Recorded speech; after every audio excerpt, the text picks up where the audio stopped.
You know, you can grow potatoes in a tub really easily. And the kids love doing it as well. Yeah. And well, why aren't we teaching? I said, I was talking about this to a client the other day, and I said, and she's a teacher actually, and I said, why are we teaching kids Romeo and Juliet? And like you said about food tech, they do cakes, buns, things like that. We're not teaching them how to grow lettuce, how to grow vegetables, or if I have a coffee, it's just a stimulant. So your it's body like just alcohol. getting It's rid. like alcohol. It's like some people will say, oh, you know, I'd never have a poo, but then when I go out on a Friday night, I tend to go to the toilet. Well, that's because it's high in fat and high in alcohol. Yeah. But it's another interesting thing though. Kids should maybe learn about it so they do know what's up with them, so they don't have to.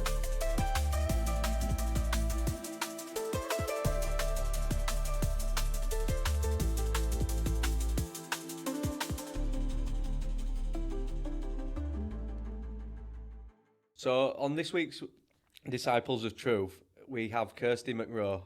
She's a colonic hydrotherapist. I'm not cutting it out either. Hydrotherapist and nurse. Yeah. So thank you for coming on, Kirsty. It's all right, Greg. So how long have you been a nurse before? And what got you interested? So I'm giving my age away. So I've nursed for 25 years. That's in November. But I've been a colonic hydrotherapist for 20 years. Yeah. Worked in lots of different fields. Currently working in intensive care, where we do all the like oncology stuff. Yeah. But the Incleanse side of things, the colonic hydrotherapy, that's my passion now. Yeah. Yeah. So, what do you think the main cause is with people with bad colons, and what is the most familiar thing that you see coming up? I think modern lifestyle. Yeah. I think how we live our lives, whether it be through poor eating, Yeah. processed foods, how we live our lives in with regards to we work, we're home, we work, we're home, we work, we're home. Stress massively is a really big thing. And just eating how we eat as well. You know, we rush as foods, we don't take time, and all that has a massive impact as gut.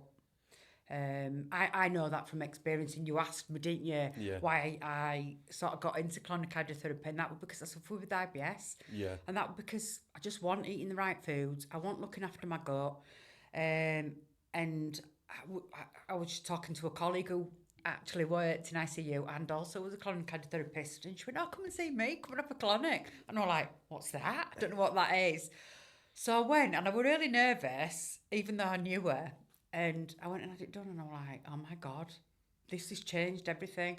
So she did a full consultation. So she looked at things that were aggravating my IBS, and we picked up that it was wheat. So I stopped eating wheat.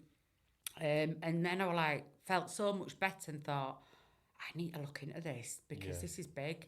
So I researched into it for about probably 2 years, having colonics, doing a lot of reading, and just understood the benefits about gut and how it affects our whole body. And that's what sort of took me into training to be a colonic hydrotherapist. So my own experience has sort of led me to where... Like your compass, yeah? Yeah, it's led me to where I think we always do, we should listen to what his body's telling us. And my body was telling me, right, Kirsty, go do this, have it done.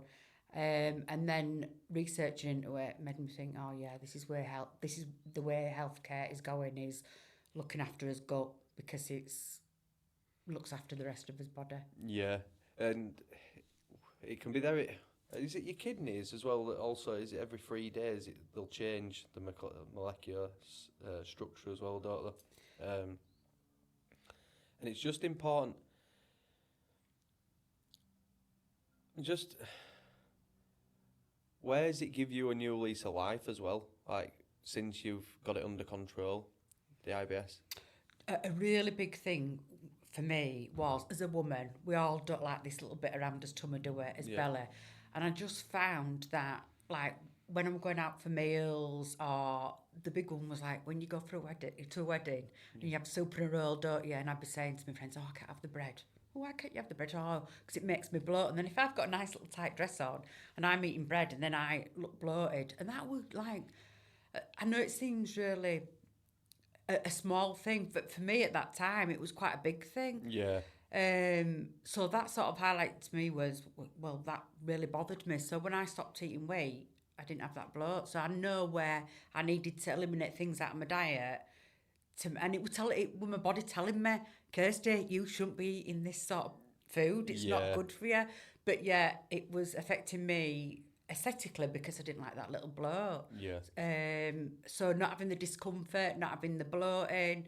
The confidence. And yeah, absolutely. Confidence. Yeah. You know, and there's a lot more things with IBS that can be a lot more debilitating for people that they might have urgency. So that might then prevent them from going out and having a meal because they think, well, I can't eat that and I can't eat that. So do you know what? I'm just not going to go out with my friends. I'll just eat at home, which is really sad because food is it's a medicine, isn't it? Yeah. But it's also a social thing, isn't it? It brings us all together, and that's really sad that people can't go out and eat as a family or as a group because we're worried what might happen when we go out. Yeah. So it is about listening to our bodies, what's our bodies telling us, so that we can say, right, well, that's not good for me, that's not good for me, this is good for me, and then changing lifestyle and food habits to prevent them things from happening. What would be your tools to find out how and what we should be eating? Because we like on an individual level, some foods work better for others. Which way would you go around it? Listen to your body. Yeah. But I've just explained, haven't I? Yeah. Listen to your body. If your body's reacting to a certain food, yeah, then there's a reason behind it. Some people, it might be that they get breakouts or they get eczema or they get constipated. It's just listening to your body and going, right, okay, my body's reacting to that certain food, so why is it? Yeah. And it could be anything. It could be gluten, it could be dairy, it could be peanuts. It's dairy with me. Yeah. Dairy with like cheese, and I love cheese. And it's not that I have it often, but I only have a patch on my eczema, and it'll just start flaring. Yeah. And breathing as well with that. Yeah. But it is like for me. It was when I started playing about with diets and started putting stuff in and taking them out and going, oh, is that? And it pisses you off because some foods you don't really want to kiss goodbye. And I fully haven't done it yet with some of them. But you don't have to. Sometimes it's not about taking them out of your diet forever. Yeah. It's taking them out of your diet for a period of time so that your gut can heal. Because a lot of the time, them sensitivities or intolerances are caused by leaky gut. Yeah. Is leaky gut then, from my understanding, is it like when the colon's got too full and then there's kind of yeast, there can be like a build-up? So how I try and explain it to my clients is if you've got like a fishing net, right? So naturally when we eat food, we get vitamins and minerals through our gut wall and they get transferred to his body where it needs it. Now, sometimes when that wall's been damaged, whether it be from poor diet, stress or anything like that, what happens is them little nets become bigger. Right, so instead of just the normal vitamins and minerals and water that we absorb through the gut wall, what happens is that undigested food, them toxins leak through, and it's them that makes them holes bigger, so them bigger molecules can get through that gut wall, and it's that's causing the intolerances rather than the food itself. Yeah. And it's healing that gut wall so that them foods that aren't meant to pass through into our bloodstream don't. Yeah. And then introducing it back into your diet. Yeah, there was something that really like caught on me because me and the lad who I work with, we've ate crap for years, like just the amount of crap we go out at Craig's, Subways, and like not even just like big cookie and like the full works, and it was only towards the end he was like, I feel like crap after these, and didn't realise for ages, like, oh it's the food. Yeah.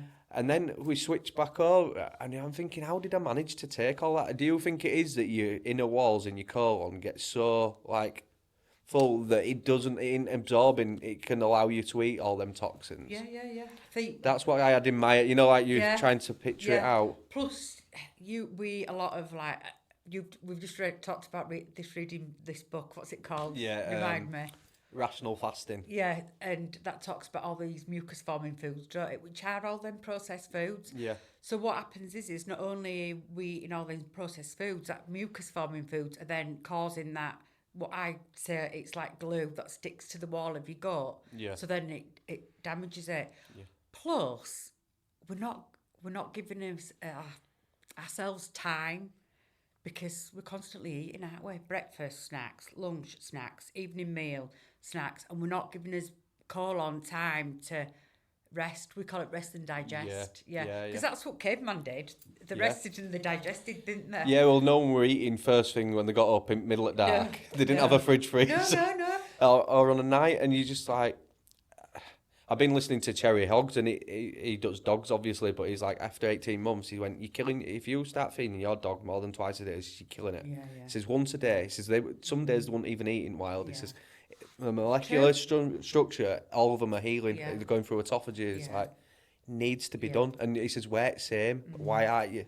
I mean, she eats better. She don't have a choice, so she eats better than us all the time. But they don't. And dogs don't starve, do they? I mean, I feed my dog once a day, and that people do say, oh, that's cruel, because why aren't you giving him breakfast when you're having breakfast? I went, well, I don't actually have breakfast a lot of the time. Yeah. But our colons are so packed all the time of food that we're not giving our body time. And it's just how we're brought up, aren't we? Or you get up in the morning, you give your kids cereal, don't you? And then they'll have a snack bar or a piece of fruit, and then they'll have the lunchtime at school, and then they'll have something to eat, and then they'll come home and have the tea. Yeah. And it's all on time, and we shouldn't actually be eating at times.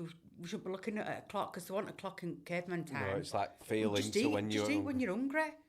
You know, people sometimes might look at me and go, why aren't you eating? Well, no, I'm not hungry. Yeah, I'm not eating for the sake of it. Why do we need to eat?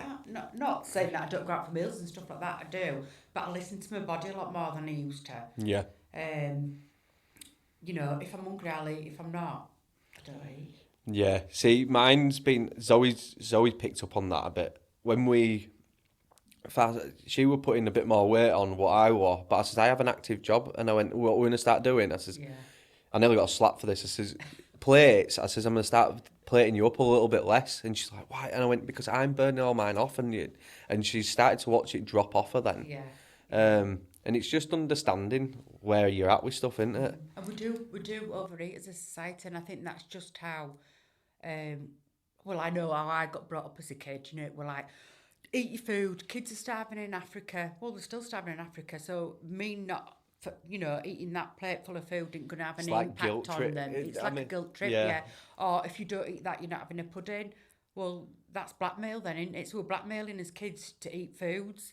And kids will stop eating when they're full. Yeah. But adults won't. They'll just continue to eat. See, we tried a new one now. It says, like, if you finish, don't mind you finish, but there's nothing else. Like, don't think there's any sweets, but that food will go inside, and next time you want something, you tell me you're hungry, you'll warm it up, and they don't ask for anything.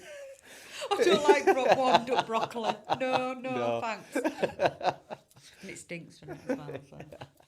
But yeah, it were interesting, the rational fasting, what they were saying about bread. Saying if you do eat it, try eat it toasted, because obviously it breaks down a bit easier. I've heard that. I'm doing I so don't know far. Much about that. I'm 2 weeks into no bread, and I've realised there's a lot of like for me, it creates a lot of brain fog. Yeah. I realised after I've had it, it's like slumped, and you don't really want to do any of them tasks that you had to do. I mean, bread's one of them things, isn't it? I mean, it depends what bread you eat. I mean, I do eat... We were sourdough. I love but sourdough. Still, I love it. The problem is, like, when we buy a loaf, it lasts 2 days in here, because we're like... Yeah, and it's really expensive. In fact, I laughed the other day. I bought some sourdough, and I was really looking forward to it. Sourdough, avocado, and Celtic salt, and I came home, and my son was sat at the table, and he'd sliced the whole sourdough in half, and put chicken in it. He was sat there, and I went, please tell me you're not eating all the whole... But I'd rather him do that than go to Greg's and get a white loaf from there, because it's just full of sugar. And that's why we get the slump, because you're getting that spike, and it's full. It takes all the goodness out, and it's just filled with a load of rubbish. Yeah. Bread's banned in our house. The only bread we have is sourdough. We've noticed it. It's like they want to eat more if they've had that. If you give them fruit, they just have fruit and it's sound. Yeah. And it's just knowing habits. Like, again, with cereal, I was listening to Diary of a CEO. They had someone on about junk food. And they said, the companies know what they're doing, like Kellogg's. When you have that insulin spikes, and it's like they've noticed that you could eat another 3 bowls of that. If it was something else, you wouldn't eat 3 bowls, it'd stop. They brought a big thing about Kellogg's, and I was reading it with a podcast that I were listening to, and it were about that it were Kellogg's that brought in that breakfast is the best meal of the day. Yeah, it were a propaganda machine. It were crazy. Apparently, if you go watch I watched a documentary on him. He were nuts. Well, it is nuts, isn't it? Breakfast isn't the most important meal of the day. But it was just, they knew that they could get into minds by putting it onto TV. Look at it now. It is great characters, fun for kids. And then like putting toys in it and stuff like that, and made it even worse. Where they said as well, they'll put them at eye level. You know, when they have the characters, they'll make sure they're at eye level with the character. They know what they're doing, and they're great at marketing. And it was same people from the cigarette industry, the marketers that went into the big food. And that it's all on TV, and you watch it on TV, and all the markets it's all processed food. I can't remember last time I watched a TV programme and it talked for kids about healthy eating, or there's just nothing like that at the moment. I said, even when I went back to school, I said it wasn't called cooking, it were called food tech. Yeah. And like they were getting you ready for ready meals or whatever. And I watched a thing the other day, and he was saying, I think it were 80% of Brits, their food is ultra processed. Because no one's got the time. I get it, a lot of people don't feel like they've got the time to cook a decent meal because they're gassed out. But if they looked at what they were putting in their bodies, they wouldn't be gassing out. It's like this perpetual cycle.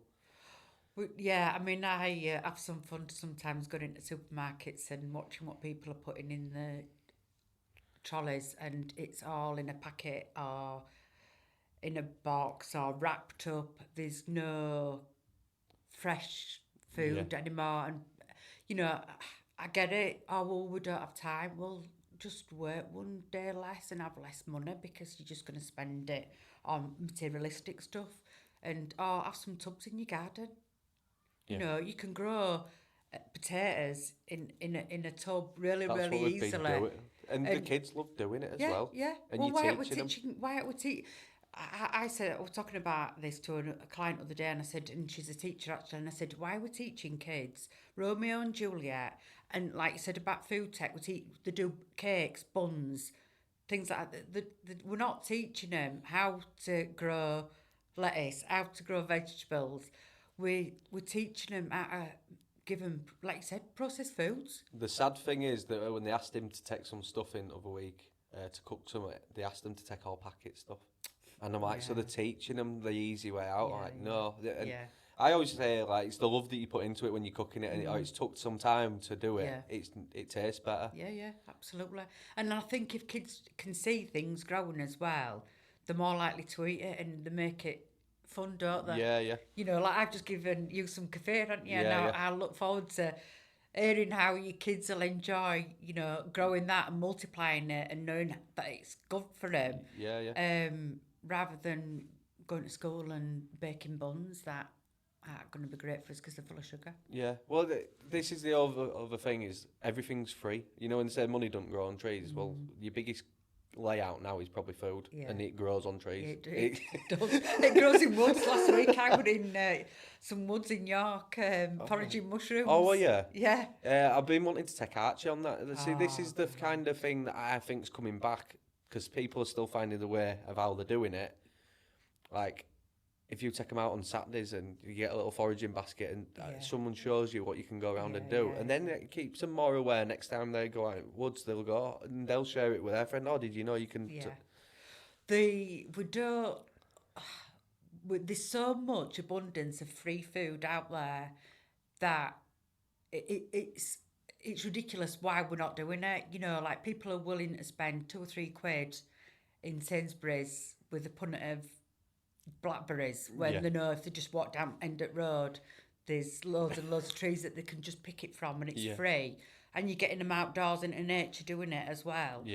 Why are we not doing that with our kids. They love it as well. We went to a train ride. I can't remember it. We were over at York, and you could these really old trains you got on, and then you walk back down this train down this line, and all it had were in people's gardens was apple trees, pear trees, and then it had all blackberries, and that's what we did all the way down. Yeah. I mean, you couldn't get tilly off them. Like another blackberry, just got it all around the mouth. Eating all bugs as well, which is good for them actually, because they're building up their immune system. They're building up the microbiome, aren't they? Which is the foundation of our health. Yeah.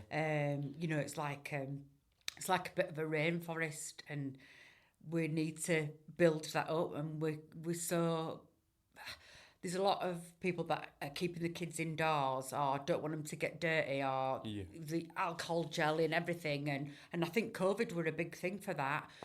People were frightened of it, and as kids need to play out, they need to get into dirt. Yeah. And there's this big... I think I watched a podcast on it the other day, and it's like, we need to start eating dirt, and we do, because that's how everything develops in that colon, because it is an abundance of good and bad bacteria which we need to support our whole body, really. Yeah, 100%. And like, there's now channels, I don't know if you've seen him as a scouser, called Exposing Your Plate, and he goes around all these supermarkets. Right. And he breaks down what's in them. He's like, they're just a concoction like of bad stuff. And he's like, the pesticides that you're putting on these foods, they're ripping your gut microbiome worse apart. And I seen this meme the other day, which made me laugh. He's like, we're the only species that puts poison on his food and then eats it. Like, you must have seen it with your dog, or they've done experiments with pigeons where they've put out GMO food, and then next to it the same, like say some apples there and then some GMO apples, and they don't know the difference, do they? But they smell and they'll go for the other one first. Yeah. I've not seen that. That's so it's fascinating. Like, but when we ain't got them senses anymore, it's just it's like, I don't know, worked where he went, there was that local farm, there was some really shiny apples. I'm like, I hate to tell you, they're probably ones that you don't want to be going to. He went, why? I went, because they're highly waxed. So, yeah. He went, but aesthetically, your eyes like shiny apple. It's a marketing thing, isn't it? And it's how we've been brought up. You have a right shaped tomato and it's coloured nice, and you think that as that's going to have all the nutrients in it that we're meant to have, rather than the wonky veg that's next to it, which... It was the other crazy one as well. I wouldn't say crazy, but when you first start getting into it and you start really asking yourself, they're like, these aren't real bananas. I'm like, why aren't they real bananas? They went, because they haven't got seeds, and everything that is like from, if you believe in God or whatever, everything should reproduce. Yeah. And it's, if it hasn't got seed, I didn't know there were seeded grapes, and it's like, things have got watered down. Yeah. It's interesting. It's a shame, innit? It is interesting, but... Because how do we... If we're not eating the right foods, how are we staying healthy? Because end of the day, food is medicine, isn't it? And it keeps us alive, and we need it. Yeah. And if we're not feeding our microbiome, which is... I know there's billions and billions and trillions of microbes in his gut that are linked to all different things in his health. And if we're not feeding that right, then how are we going to be healthy? Yeah. If we're feeding it rubbish, we're going to end up with health conditions, aren't we? Well, we are. People... Oh, yeah, you can see it in maths, can't you? Yeah, it's scary. Because colon cancer's gone up through the roof, hasn't it? So, I think we've talked about this before. So, in young men, so in age from 25 to 49, colon cancer's gone up by 50% since the early 90s. And that's shocking. That's scary to think that that's happening. It is to think we're an advanced civilization. Yeah, it's scary, and it's frightening to think that these are young men that are gonna, have kids, or they're who we're looking up to. But and it's debilitating. It's not just them going in and finding a tumour and taking it out. These young men are having debilitating operations, and I see this in. Because I work in ICU and it's all oncology, and we do all the major bowel surgery. Yeah. And I see it, and it's shocking, and it's frightening to think that it's going up so much. But we're causing that. We're doing that in something that's evolved. We're causing that to happen. Yeah. Where do you think the education starts then on it?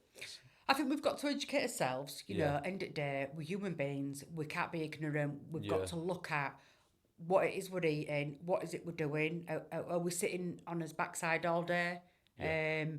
are we really, really stressed, what foods are we eating, what are we doing in his life that's causing that, because there is a cause, Yeah. there is a cause and it's happening, but it's finding out what that cause is and being proactive in our own health, which we're not. We're quite ignorant. We've been very ignorant. We've got to take some responsibility. Take ownership. We can't blame everybody else for being unwell. Yeah. We've got to look at what we're eating. Are we exercising? Are we being mindful? You know, all them things are contributing factors to cancer. Because it's like kids should be shown what real food is against what, and then they should be shown, have you seen what the side effects are to eating this? And you show them from a young age to be like, I don't want that happening to me. But that should be taught in schools, don't you Yeah, think? Because I think we can't always put the onus on the parents because we do enough, don't we, as parents? We work and finding the time to do that is hard. Yeah. So I think we should be bringing some things out of school that we're not going to really use or aren't going to benefit us, and teaching, getting kids in schools where they're learning about how foods are grown, you know, what's healthy for us, what's not healthy, and letting them make them choices. Because I'm sure if I'd have been taught all them things at school, there's lots of things I probably wouldn't have done or eaten, or, you know, I can remember my mum, you know, she babysat for me son when I went back to work, and I can remember Jake coming home from her house one day and saying, "Oh, we've been on this amazing adventure today, Mum." And I expected him to say something like, "Oh, we've been in woods, or we've been doing this." And I says, "Oh, what did you do?" And he went, "We went to McDonald's." And I was like, "Right, that's not an adventure. That's torture." That's actually that. And obviously, my mum were looking after my son, so I couldn't say anything. But why does he think that's an adventure at that age, at 5-year-old? Why did he think that going to McDonald's was an adventure? Because it was all a gimmick. It's all, they got a little meal, and it were all colourful, and they got a toy, and it were nothing to do with the food. It was with everything else that were around it. Well, that's one thing I asked about. Actually, what's your favourite thing about Daddy? And it's like, you always take us somewhere new, like adventure, like it's in woods or it's somewhere that we haven't been before. Try to keep it up, and it is that it's. I've tried saying to Archie, how do you feel like when we went to a play centre a bit ago and they did, he had a fruit shoot, and he went, "I've been through like 3 weeks in there," and I went, because he normally drinks water, does Archie? I'm not gonna be a Hitler and say you can't have stuff, and he went, "Why is it?" And then my wee's white as well, and I went, "Your body don't like it, it's flushing it out." And he went, "Oh, is it?" And I went, "Yeah, you've noticed it, why do you not That's wee great like that?" You've seen that in So if you're then making him aware, like you say, we all need the awareness of what works and what doesn't with his body. It's listening to it, isn't it? It's like, obviously being a colonic hydrotherapist, I'm always saying to people, view your poo. And because it tells you so much about your body, and, you know, we talked about colon cancer, and there's things that change that we're not looking at that could have probably identified that before it got too late. You know, Jake's always saying to me, Mum, just come and have... When he was younger, obviously not now, he's 18, he don't ask me to look at his poo now. But when he was younger, if he noticed any change, he'd say, "Mum, we just come and have a look at this," because it tells us so much for the consistency it comes out, how often it comes out, what colour it is. It tells us so much about our body. And we don't think, so many people don't think on that, do they? At all. Like, I have no problem saying it. Like, years ago, I probably only go twice a week. It's crazy to even think that. And you realise once you start changing your diet, it loosens up. And it's like... twice a week, if you're putting food in your body 3 times a day, if you look at it physically and you're putting that in your body, surely that should come out at the other end.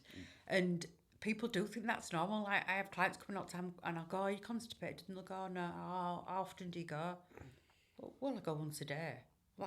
You're constipated. If you're putting food in your mouth 3 times a day. That's how often you should be going. Yeah. And it's because they're probably not eating the right foods that are pushing all the poo through. Yeah. So they're not eating fibre-rich foods. But that is a norm, isn't it? We think Yeah. that's normal. The thing that started scaring me is like, how long is it being sat there? Yeah. Like, again, that rational fasting was talking about, when it's sitting there, that's when all these things, parasites or whatever, it can start. It's a feeding frenzy for them. Yeah. And parasites are so common at the moment, and that's like a lot of. It's been a big topic recently. Yeah, with my clients coming in and saying, I think I've got parasites. Well, yeah, you probably have done, because we live in a modern world. We have pets, don't we? Yeah. We travel, we eat raw food, we eat sushi. So all them are contributing factors to parasites. Yeah. And do we deal with that? No, we deworm as pets, don't we? Yeah. But we don't deworm ourselves, and that's one thing that we should be doing is... How often do you think you should be like going for a colonic or enema or what? It depends. So anybody that's never had a colonic, they're going to have processed foods out there. They're going to breathe in pollution. They're going to put stuff on their skin, which is always going to cause a little bit of build up in the waste matter. Yeah. So anybody Joe Blogs walking down the street that's never had a colonic, I'd say a course of 3. Yeah. Yeah, because it's like peeling layers off an onion. You come and have a colonic, we work the whole way around the colon, but it's like taking a layer off. So how I try and explain it is, if you've got you go into an old house and you've got loads of layers of wallpaper, you chuck a load of water it up, you scrape it off, and then you come back next day. Yeah. You chuck a load more water at it, you scrape it off, and when you come for your 3rd colonic, you've got to that wall, that cement, and then it's about looking after it. So we always advise a course of 3, taking over a maximum of 3 months, and then maintenance colonics, because you're never going to go back into the world and never do all them things I've just talked about, are you? Yeah. Because we live, don't we? Yeah. And it is just about maintaining it. Yeah. Some clients might need more often, so I'll have probably MS clients that bowel's probably a little bit sluggish, so they're not clearing the bowel as well as they should be, so they might have to come more often. If clients are going through fertility, so that's a really good thing, because we don't want them toxins building up. We want a really good alkaline environment. But for anybody that's generally just maintenance, every 3 months, 4 times a year. Yeah. And then you talked about enemas. Love them. I want to do a video. Well, I'm going to do a video because I've seen this post that came up on Instagram, and it says like this lady, really good looking, at the side of a pool, and she's like talking about this enema, and she's like made it look pretty, and I'm like, fuck off. Yeah, it ain't pretty. Especially the first time you do it, it's so hard. My missus helped me. I think it was on a Friday night. I went, what has our Friday nights come to? Yeah. But do you know what? Those that cleanse together stay together, don't they? There's a big thing about that. But yeah, enemas are good. There's loads of different enemas that you can do. Water enemas, coffee enemas. You can do aloe vera. You can do chamomile. So it's picking what's right for you. I did the apple cider vinegar and salt, and I've actually bought off who you sent me to. I've got the coffee one to do. Yeah. So the coffee one's not Nescafe. It's medical grade coffee that has to be used, because what the coffee's doing is cleansing the liver. So what it does is it produces or helps you stimulate the glutathione in your liver, which gets rid of all your free radicals. Yeah. So that's your clearing system. So your liver's really, really important. It has about 500 jobs. So we need to make sure that the liver functions well, and a really good way of doing it is by introducing coffee. Yeah. It's why do people need a crap once they have a coffee on the morning as well? A lot of people. Because it's a stimulant. Is it? It's like people who if I have a cigarette, I'll have a poo, or if I have a coffee, it's just a stimulant. So it's your like body alcohol. just getting It's rid like alcohol. It's like some people will say, I'd never have a poo, but then when I go out on a Friday night, I tend to go to the toilet. Well, that's because it's high in fat and high in alcohol. Yeah. It's another interesting thing, though. Kids should maybe learn about it, so they do know what's up with them, so they don't have to. Yeah. It's interesting, isn't it? It's interesting. So how often have you? So you did the apple cider one. How did you find that? Intense, like Right. I'd say, because it was Charlie who told me how to do him. Because I went to Charlie before. It was the 444 cleanse where I came to you, Right. wasn't I? I came to Yeah. you after. Yeah, doing. It just doesn't stop, does it? Like, It's but you like just like the it's world's just coming out your bottom. yeah, and it's Yeah. like, but it was after. I think you sit down on the toilet. Yeah, you let it all go in first. I think that was for like 5 minutes, and then you try hold it and massage as it's going in Yeah. for like 5 to 10 minutes, and then it's like sit. Yeah. Yeah. And I was just astonished, to be honest, and because I did 4 days of it, I think I did the 3 days, and I did the colonic with you, and I just gobsmacked. I wasn't eating at that point either. I was fasting. Yeah. So I'm like, what? Where's it all come from? Yeah, and that's where it really was a big eye opener as to how long ago will that meal? What meal is that? Yeah. And that's the thing when people come for colonics, so I always say you can never lie to a colonic hydrotherapist because when obviously you've noticed, haven't you, when you have the colonic, you can see what's coming out, and I'll pinpoint things out to clients and say, oh, that's just compassed, or that's compassed, or that's, oh, look, there's some sweet corn. God, when did I last have some sweet corn? Oh, it must be. Can't remember. So that's staying in your body. Yeah. I mean, sweet corn don't digest anyway. It's really rubbish. It's got a coating on that's good for his eyesight, and that's about it. So it's a really good way of working out what your transit time is, because if you eat a tin of sweet corn, you can see when it comes out in your poo, you know how long that's. And sometimes it can be quite long. That's a long time. Yeah. You know, and clients are shocked to think, oh my God, I can't remember when I last had that. Yeah, they also say to do it like with beetroot and stuff, don't they? Just so you can see when it is passing through. And that's a good colonic to do. I did one on a girl that had done a beetroot fast, and it was a pleasant colonic because it was all purple. And then I did one on a lady, and it was just butter mushrooms. I think she just inhaled. It didn't even chew them. Yeah. Well, that's the thing. We don't chew. That's what don't chew. where I've started to look at like where religion or whatever gets stuck into it is like listening to the Essenes, and he was saying when you've got your food, chew as much as you want, and that's what Jesus were apparently in a scene. He says chew it until it turns to liquid, so it's nothing taxing on your body. Yeah. If you think your alimentary canal is basically it's breaking down foods all the time, the major one happens here. And if we're not breaking it all down, by the time it gets to his stomach's going to really, really struggle. Yeah. And if you think, like I mentioned about seeing it in the waste, end of the day, if we're seeing food in his poo, it's not in his body. So we're going to end up with nutritional deficiencies. Mm-hmm. So if we're not chewing his food, we're going to end up with nutritional deficiencies, and then we're going to get health concerns. But it's such a big thing at the moment. People just rush too much. You see people walking around town with a mobile phone, eating a sandwich and walking. So we're trying to tell his body to eat, talk, walk and listen. It's about being present. And absolutely. It's like, it's took me, I haven't even got there yet with every meal. But because of being a plasterer, and when we were eating it, like, you're in the middle of it. Yeah. So like you're doing all this, and it's took it hard to get back out of that. Yeah. So when I'm sat, I put the phone away and try to be just present with it. Absolutely. But you do, and try to think about what you're actually eating. Like I love a fruit bowl and granola. Yeah. And try to think when you put it in, try to identify what taste you're having. Yeah. And smelling it and everything. Yeah. Because we don't, do we? We sit in front of TV. Well, I don't. I sit at table as often as I can, but people sit in front of TV and they're like that. I had one guy in a few weeks back. I came to him with digestive problems. Right, where do you eat at home? What do you mean? He says, where do you eat at home? He says, in my bedroom.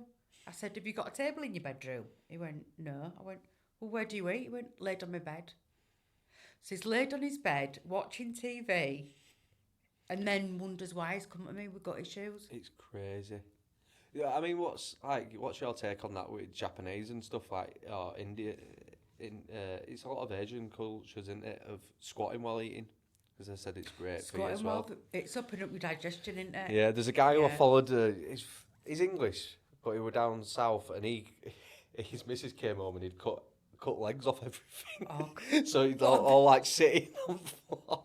But he's never gone back, and his mobility's great and stuff, and digestion. Yeah, He's like, it's normal. It's only because, like, I don't know if you've seen it in Japan as well. They all sit on the floor, don't they, while they're eating? Yeah, because it just opens up your digestive system. Plus, they're probably sat with the family, chatting. Yeah, they're probably not watching television. We underestimate how important squatting is, and even not just eating but pooing as well. Yeah. Toilets are man-made. You know, we're not meant to sit on a toilet. We're meant to squat down, and it gets his digestive system and everything opened up It's more that I've watched animals. You watch how they do it. Like, they gear up for it. We just What's the biggest? Oh, sorry, that were a question that I wanted to ask. It's just something that's rolled over mine recently. Is with cooked foods, I like piping hot food, but you probably couldn't hold that food how hot it is, but we're putting it straight down. You know, when we're eating it, and you think about your insides. I know, when I were doing the enemas, it's like, don't have it hotter, and I felt the difference when I've made it a couple of degrees hotter. It felt it burning my insides. I thought, how much damage could we be doing with piping hot food? Could it be causing like stomach ulcers? I reckon so. It's something that's we shouldn't have anything really cold, and we shouldn't have anything really, really hot, should we? No. Our internal body temperature is a certain temperature, isn't it? So I think if we're doing any extreme, then it's not doing as body any good. I don't know the got to physics work overboard behind for it, but it can't be. Something had me thinking. So how early would you be saying to introduce colonics for the everyday person? So because of anatomy and physiology, we can't treat anybody under 18. Yeah. There is therapists out there that do it in Germany and places like that, but for our insurance purposes, we can't do it for anybody under 18. Mm-hmm. And again, it's individual, isn't it? It depends what their lifestyle's been like previous to that. Yeah. But as soon as you can. Yeah, because do you think the big problem is no one comes to a colonic hydrotherapist until it's like too late, and until there's actually all warning signals are flashing? Yeah, so that's mixed now. So what I was seeing maybe 20 years ago, people were coming to me because it was the last resort. Yeah. So they'd been to the big GP, or they'd done this or they'd done that, and nothing were helping. So colonic were like the last resort. So people were like chronic digestive problems. But do you know what? That's flipped now, where people are now going, well, I know colonics are good for me, so I ain't got any symptoms. I'm just doing it because I know it's good for me. So I'm getting a lot of athletes. Yeah. It's interesting because that as well, if athletes are going to it, they can also promote that for children, can't they? Yeah.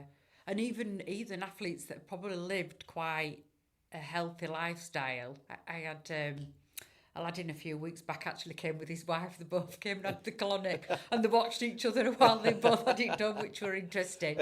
And I think he came with his wife because she wanted it, but I think he just came for moral support, and he ended up having treatment. And he went, I don't know why I've come, because I'm really, really healthy. You know, I'm doing a competition next year. I'm but like bodybuilding, but not like big bodybuilding, like, you know, physique. Like, and he went, so I don't know why I've come, because I've been eating really, really clean. Well, we laughed throughout the session because we just couldn't believe how much was coming out. Yeah. And he went, but I've been eating so good these last few years. Where's all this come from? And I went, it's come from back then, you know. So it doesn't matter how well we're eating now, it's how we've eaten back then. So I think if we're teaching kids to eat right now, then they may not have to go down the route of having colonics so often. Yeah. But there's always going to be an element of pollution, toxins in there from, like I said, putting stuff on our skin, breathing in. There's always going to be that. So we've all been doing opposite, haven't we? Yeah. Sunscreen, all the rest of it. Yeah.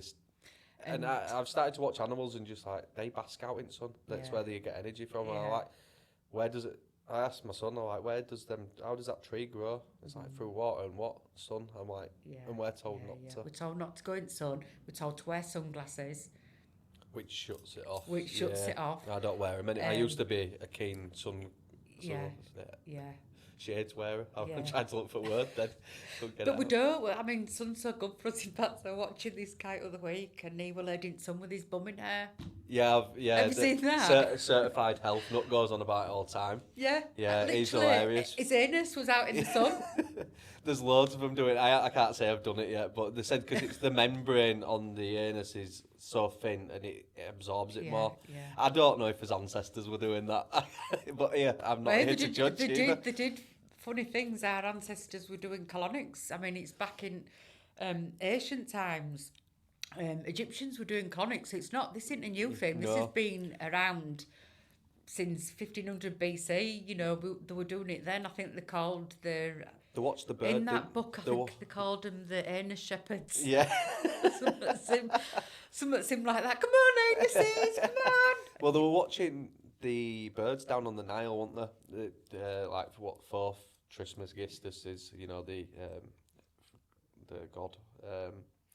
When they'd seen the bird get ill or whatever, after a couple of days, they were watching it, and he'd get water from Nile and poke it up his bum and brush it out, or flush it out, and they're like, because again they were being observant of other animals and like wanting to know why they're doing certain things, and then they realised we can do the same. I think they did in ancient times. I think they got reeds, rolled them up, sat in the current, put the reed up the bum. That's how they did colonic hydrotherapy then. But I mean, you know, through just how we've evolved, it's obviously a lot different, and it's a lot more sanitised, and cleaner now. But it's been around.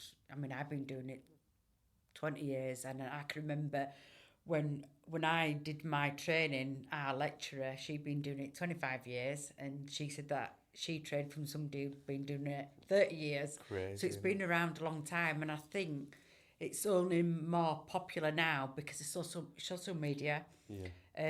Celebrities are talking about it more. Like Princess Diana were a major advocate for it, not just for her mental health but for her skin as well. So she did it as like a facial. And there's more like Gwyneth Paltrow. She's really a big one into doing it. And she's got the Goop company now, hasn't she, where it's all about... She's got with my friend Sylvia, she's got a company that sells candles that smells like fannies. Right. I'm like, that's a new one. Well, I don't smell my own fanny, so... I was just gobsmacked. I'm like, who back? I mean, there'll be some that buys. I thought that's where you were going with it, to be honest. No, I wasn't going to, but if you want to go there, we can. I'm a nurse, I'll talk about it all. But yeah, it's interesting, isn't it? So, I forgot to do.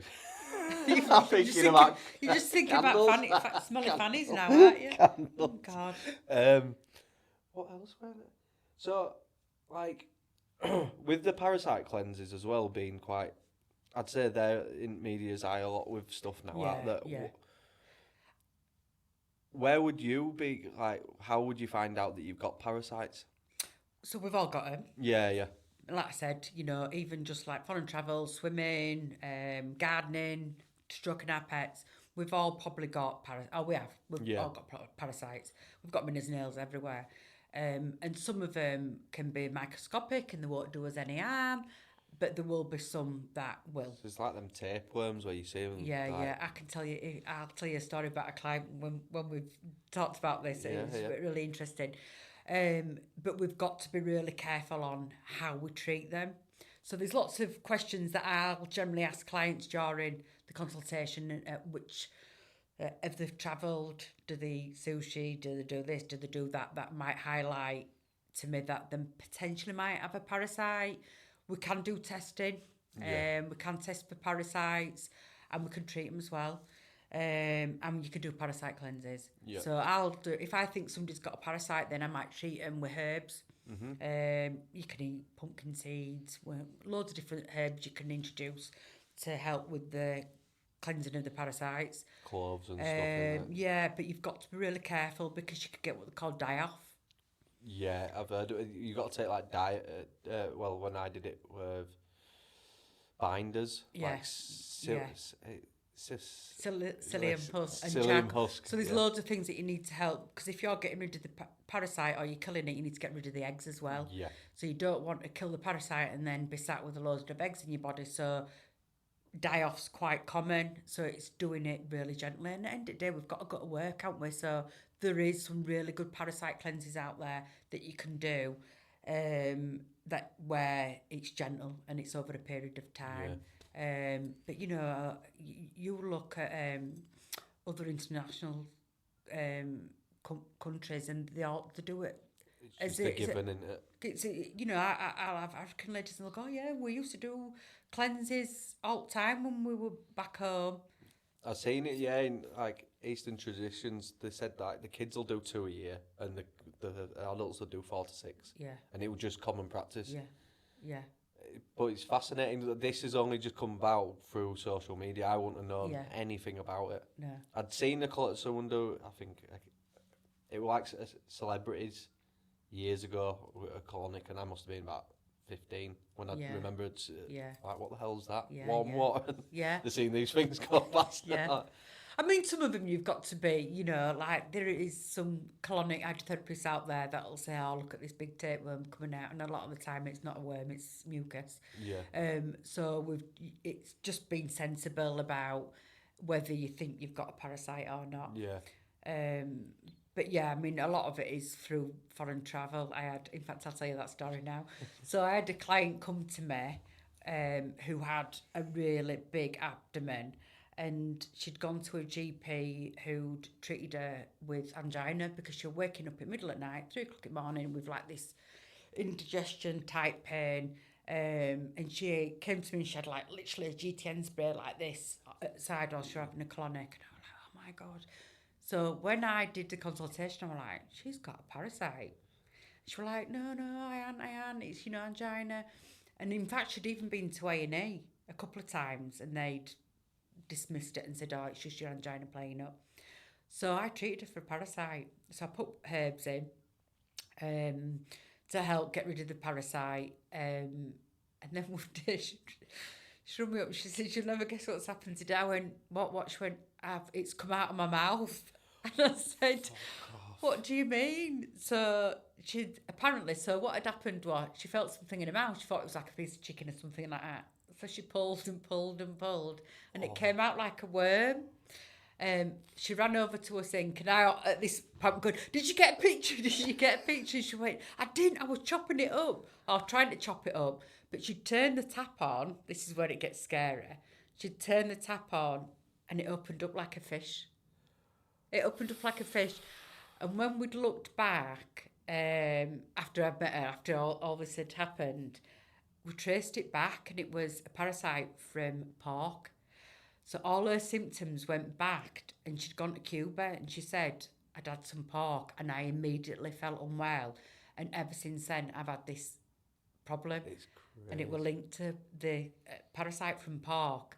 And this pain that she'd been getting, one angina, it was the parasite waking up. And that's what it does, it wakes up at night. So a lot of people will complain about this indigestion or waking up at night or an itchy bum. And she'd got both. And so that's my it's crazy, funny story. Of the parasite living inside me. But bless her, I mean, she's like a different woman now. And her husband always says, you saved my wife's life. You saved my wife's life. And I said, I didn't. I just got rid of the monster inside you. Yeah, it's great. Oh, I couldn't imagine one coming out of my mouth. No. It'd be quite scary, wouldn't it? I mean, they do live in us, but we've just got to be aware that we cook us food right, we eat the right sort of foods, and we just cleanse. See, that's why it's quite interesting for me, because a lot of religions say to stay away from like pork and stay away from like shellfish, because anything that's like a bottom feeder, also they have parasites within them. And I thought, with all this information coming out now, and then seeing why pork's one of the main things why to stay away, and they say salmon, unless it's wild caught, that's like heavily infested with them. It's And then when they showed the faces, you know, when they get them under a microscope and then zoom in, and Parasites. they look like demons. Like that's Oh, what they were saying. God. But they says if you understand, they can control your thoughts. Like I don't know if you've done a cleanse before. A parasite Sorry, cleanse. parasite cleanse. Yeah, yeah. The thoughts that you have, like when that die-off's happening, it's Yeah. horrific. Yeah. It's like quit. Yeah, You just yeah. want to quit. And I felt when I did the parasite cleanse, I had a lot of, and people are going to think I'm weird now, a lot of like spiritual stuff going on, and it was really bizarre. And I felt like I was getting loads of like messages sent Yeah. to me at that time that I was doing that cleanse, and it was the most bizarre feeling ever. Yeah. But I knew it was working because I had all the symptoms of the reaction to the cleanse. See, I've got some at the moment. Like I get a lot of whitening on tongue. I have the copper spray, it's scrapers, but to take it off. But they also say when you're doing the fasting or doing any kind of cleanse, try pray for it, to rid them, to get them out. Because you realise people like, oh, they can't control your thoughts, and I'm like, it's no different than us living on Earth. We know where to get food, we know how to get water, we know how to manipulate things. They're living in your body. They know the buttons to press. Yeah, absolutely. Which is a scary thought, really, isn't it? That something like that can change. Well, it's changing your thought process, and it's like, sometimes it'll skip off, and it's like, oh, you want that sugar, and once you realise that it's the big one for me is realising when you think you're hungry, ask yourself what food it is you've got in your mind's eye. Like if it's a sugary snack, ask yourself why, if you were really hungry, it wouldn't be a wholesome meal. And you'll think, what is it that's trying to take me to that? Yeah. And it's like you mentioned about the parasites or the bad bacteria or whatever. Like clients will come to with major sugar cravings and they'll go, I've got these major sugar cravings, and I'm like, no, you aren't. It's the bad bacteria, and you got them little men that are going, feed me, feed me, feed me. And guess what you're doing? You're feeding them sugar. So guess what's happening? They're multiplying. So it's about learning how to manage them thoughts and what you do with them, rather than going, oh, well, I will have that big bar of chocolate. It's like, right, no, I'm not going to eat that because that's not good for me, and it's going to make them bad bacteria's worse. The thing that I noticed as well when I started not using like sugar, coming off a cup of tea, and I used to have one sugar, then I took that out, and then I was doing the herbal teas, but I had it with honey, and you started taking stuff, and when you're having the bitter stuff, it tastes really bitter at the start, but once you've got used to it, you've realised there's something within that's wanting that sugar all the time. Yeah. And it's amazing when our body talks to us and we just don't listen, do we? Yeah. We're so bad at it. Yeah, well, it's like tomato sauce with kids. You're like, oh, I love tomato sauce, but I don't like tomatoes. I'm like, no, you love sugar. There's a big difference. Yeah. There's a massive difference. And sugar is, I say this to all my clients, sugar is the killer. Alzheimer's, all the rest of it is like flying up. What's the word? I can't think of it. With your hands, arthritis. They said that it's very much tied to arthritis because it's clogging all your lymph nodes. And it's hidden in a lot of things, even like things like baked beans. Yeah. And how many kids eat baked beans? Loads, don't they? It's like for some families, like it's a staple, isn't it? And it's full of sugar. Yeah. It's full of sugar. It started to make me question stuff, even like when you're wanting an alkaline diet, and one of the most acidic foods you can eat is raisins, and you're like, what do we give kids all the time? Yeah. Sugary, acidic raisins. Because that's I'm not saying to have them at all is not bad, but I'm like, every day. Do you know what? It's everything in moderation, and I always say to my clients 80-20, because they're not going to go out of my clinic and eat 100% healthy. I don't think you can in this environment. Well, you can't, because it's how we produce food, and it's about teaching kids 80-20, innit? So if we're good 80% of the time, we can be naughty 20% of the time, innit? And it's just about getting that balance right. It is difficult, because I don't think the foods that we're given in supermarkets is good. No, it's not. And like, going back to Japan, what they're doing at the moment, each teacher, it doesn't matter if you're in food tech or if you're teaching maths, they all have to do 2 years nutrition first. And I'm like, That's what's great about the internet now. You can see how other countries yeah. are doing things. Are going, Yeah. why can't we adopt that? Yeah. And I was speaking to a guy the other day because I were on about like doing these fresh press juices, and he was saying his friend had done a good company of kids juices, and he says we tried got it into schools. It's a really good product, and he said the school system actually said it didn't have a high enough sugar content in it. And That's I'm like, shocking. that's criminal. It is when you're putting them kids, you're serving them to say they've got ADHD and they can't sit still. Yeah. Boys can't sit still anywhere. I'm not saying like there's a sexist thing here, but then you give them a lot of sugar and they can't sit. No. And then you're going, oh, well, we've got some meds we can put them on. Like, it's And lighting the big. fire, it's gaslighting. It is. It's big at the moment. You know, ADHD, autism, all things like that. Why is it the statistics going up? Then why? And even adults in the 30s and 40s are getting diagnosed now. Why have they got all them conditions? And if you look back, it's all linked back to the gut. Yeah. All linked back to the gut. I've got books and books on it, and it's all linked back to the gut. And if you look at the history of the foods, we're not feeding them. We're not feeding them right. And even like depression, anxiety. We're not born with them conditions. We're not born with depression or anxiety. It's all linked back to the gut. I found it interesting as well because I didn't know the other day. They said that 80% of the men's genes actually create the child. Like what comes out, and I was looking round and I was thinking, with people's waistlines or what they're eating, it contributes more what I'm eating, how that child comes out than it does the woman. I'm not saying the woman doesn't have their own standpoint and be able to take care of stuff well in pregnancy, but you look at ADHD or autism, it's at such a high level now. Like you must know so many people with them, and I was saying to my missus, you don't see many girls having it either. It seems to be a lot more boys. Why is that? Yeah, that's shocking, isn't it? But is it to do with sugar? I don't know. And possibly, and you know, end of the day when we're reproducing and we're producing kids, what's our body like before we're trying to conceive? I mean, the fertility thing. I mean, I did a course on fertility. I'm a foresight practitioner because I was shocked about how many people now are struggling to conceive. Yeah. Struggling to conceive, and that's just because of modern living. Living. They said like with testosterone's halved since going back, but I've seen society all these health and safety regulations when they're like lowering what you can carry, it's going to make weaker men.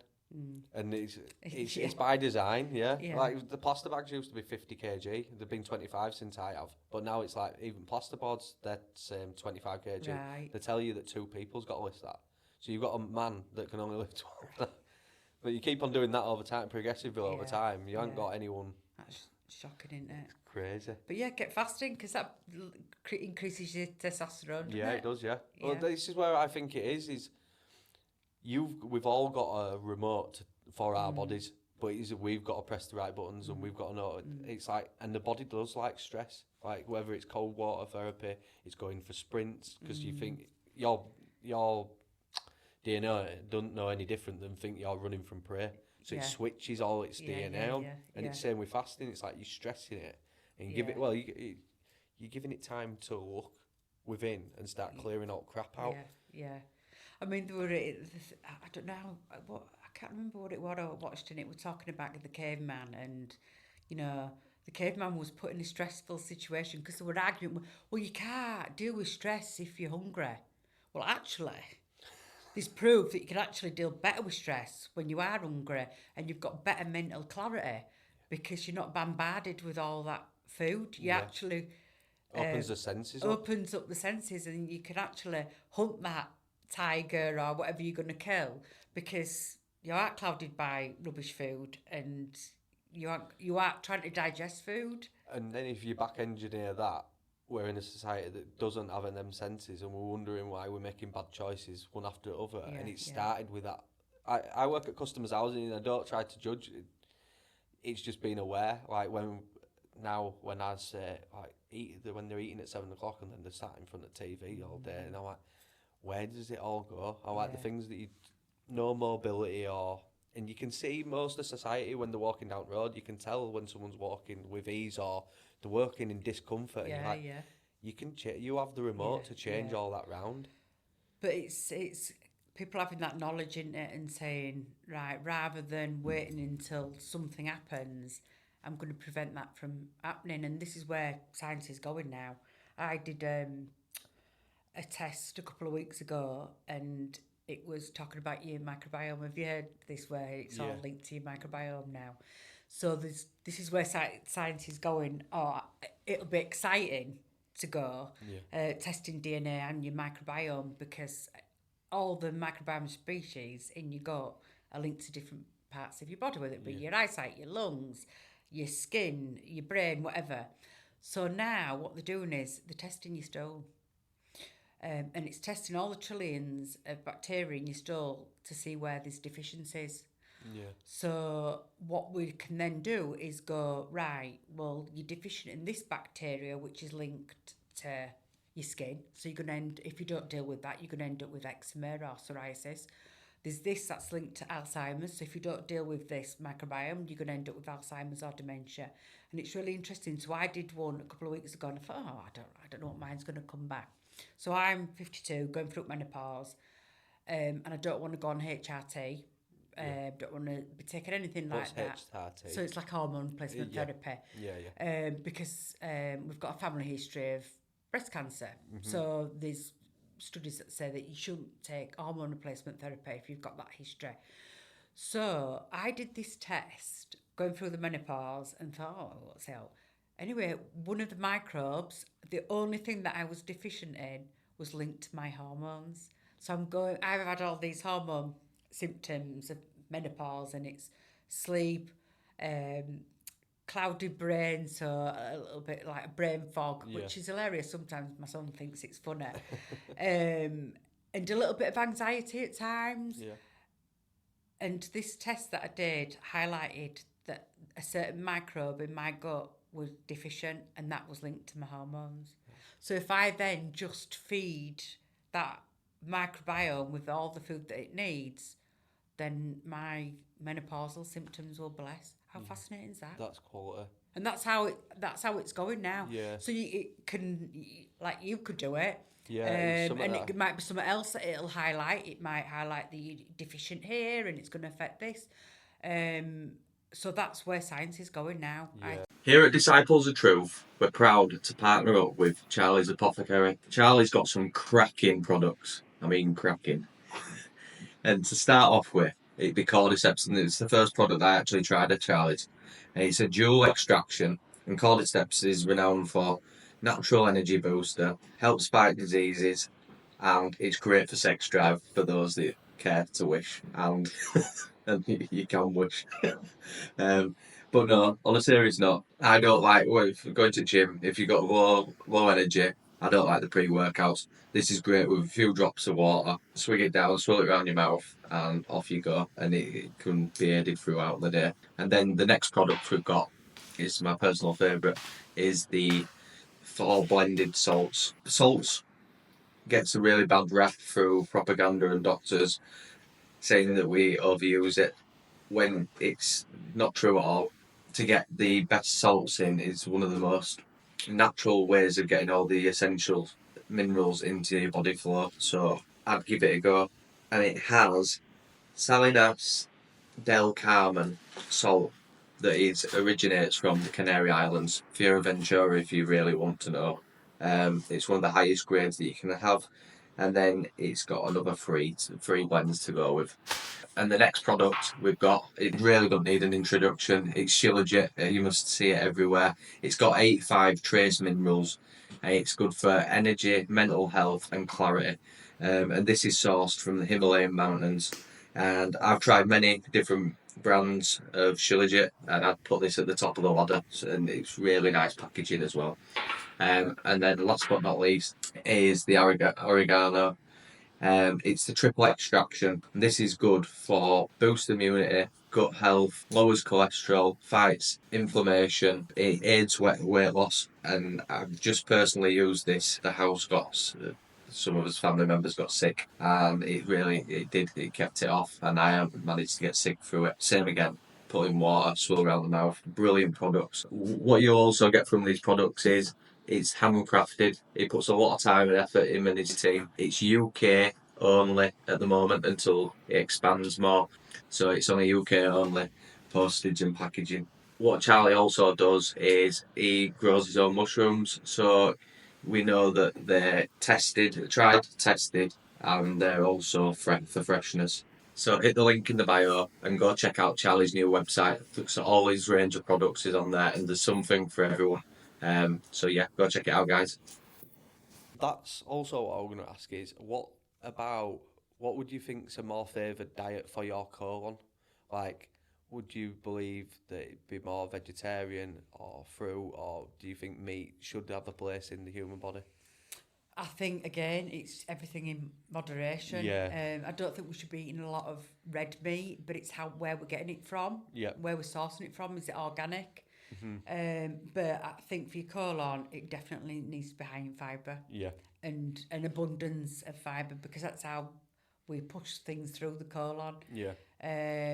Fruits, it's a controversial one, is that. Again, it's where we get it from. But some fruits can be high in sugar. Yeah. You know, like there were a big thing ages ago where everybody were on these bullet, smoothies and juices and stuff like that, and they were just doing fruit, and they were coming to me with really bad guts because they were just having too much fruit. So I always say berries are your best form of fruit if you're going to have them, and then just different sources of fibre, and just going with all the different colours and not eating the same things all the time. Yeah. Rotating your foods every 3 days. Yeah, they said like it should look like a rainbow colour. Yeah. Should your food Yeah. So it's got a bit of everything, Yeah. because also things are colour coded as well, aren't they? Yeah. You know, to where it helps in certain parts of the body. Yeah.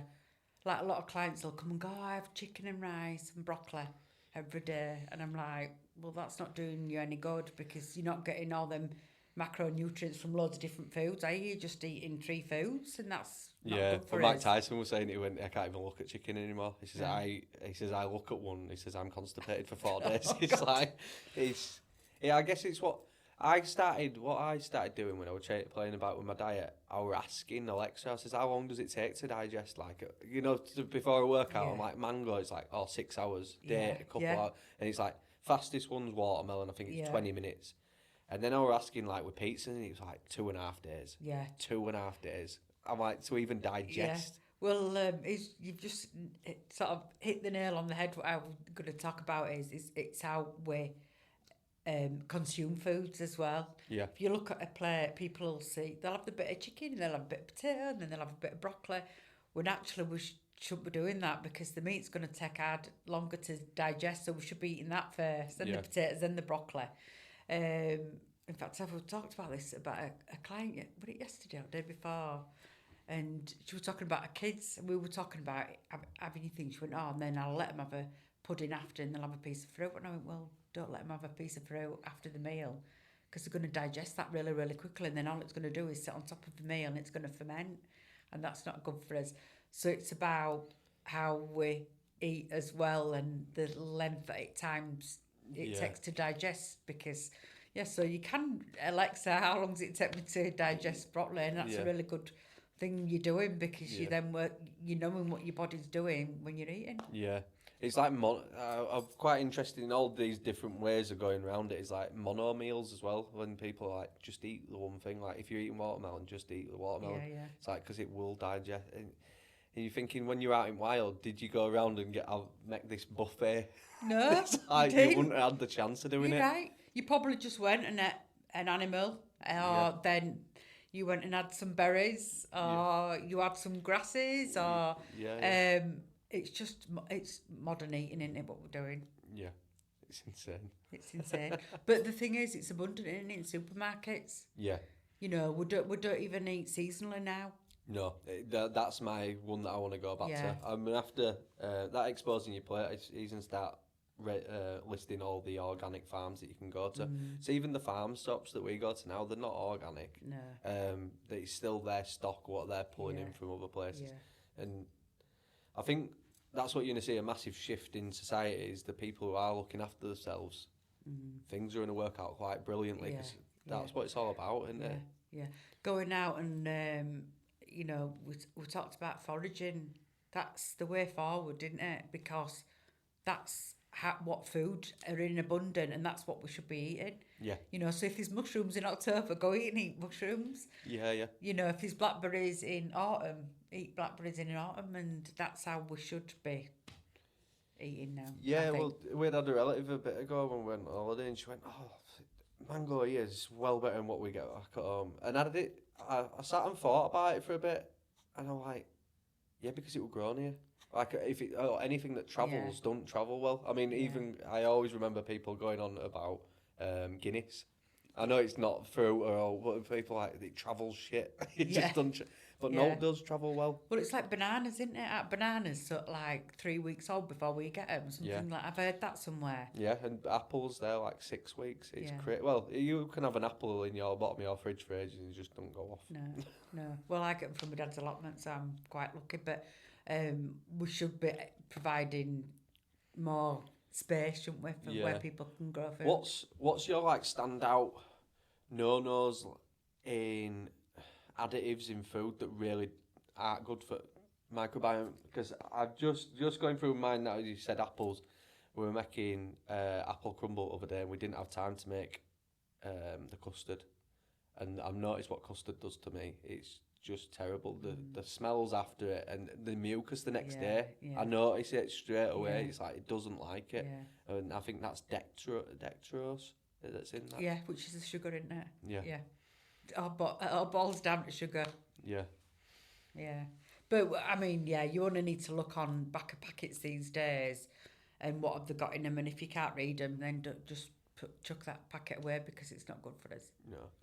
But it's time, innit? It's just having that time of getting a load of fruit and vegetables and lentils and pulses and stuff like that and cooking them, but just batch cook. Yeah. We can freeze. Yeah.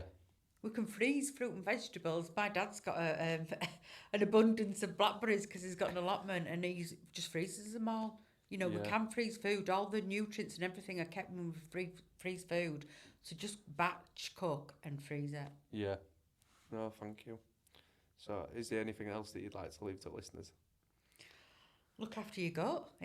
Look after your gut and it will look after you. No, thank you for coming on, Kirsty. All right, thank you.